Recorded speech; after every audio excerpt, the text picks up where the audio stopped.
ElectraCast. Wish you could become a morning person? You know the type, up before the sun, early morning runs, first one to the office with donuts and a smile. How do they do it? Easy. With the new Galaxy Watch 8, sleep tracking and personalized insights from Samsung Health help you improve so you can wake up to a whole new you. One who, dare I say it, skips the snooze? It's possible. Train your sleep with Galaxy Watch 8. Learn more at Samsung.com. Requires compatible Samsung Galaxy phone, Samsung Health app, and Samsung account. Welcome to the Congressional Record Daily Digest, where we bring you all the previous day's U.S. legislative proceedings in 4 minutes or less. In today's episode, we bring you the Congressional Record for October 16th, 2025. Today, the Senate introduced 4 bills and 4 resolutions today, addressing a range of topics from manufacturing policy to community recognition. Among the measures reported, S. 1872 directs the Secretary of Commerce to study the feasibility of producing critical infrastructure products here in the United States. This initiative aims to strengthen domestic manufacturing, reduce foreign supply chain dependence, plates, and support American workers in key industries like energy and transportation.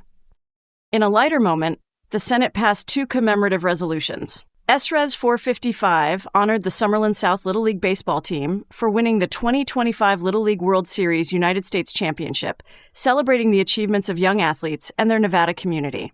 S-Res 456 marked the 40th anniversary of Space Shuttle Atlantis' first flight, recognizing the Kennedy Space Center's vast economic, educational, and cultural impact on Florida and the nation's space legacy. The Senate also turned its attention to high-stakes funding debates.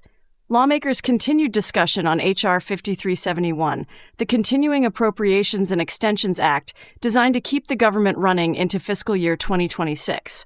However, a motion to advance the bill failed 51 to 45, falling short of the required threshold.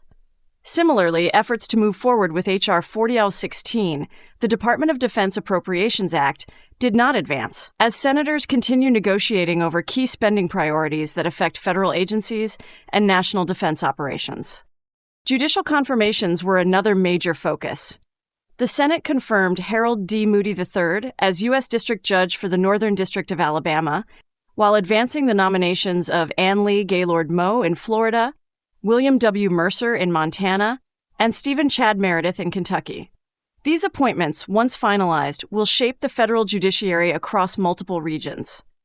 Additionally, the Judiciary Committee approved Thomas Albus and Adam Mildred to serve as U.S. Commonwealth attorneys in Missouri and Indiana, reinforcing federal law enforcement leadership in those states.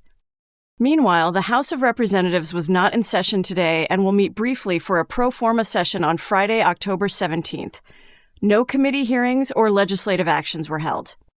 In summary, the Senate balanced recognition and responsibility, celebrating athletic and scientific milestones while wrestling with critical funding measures and judicial confirmations that will influence courts, communities, and national policy alike.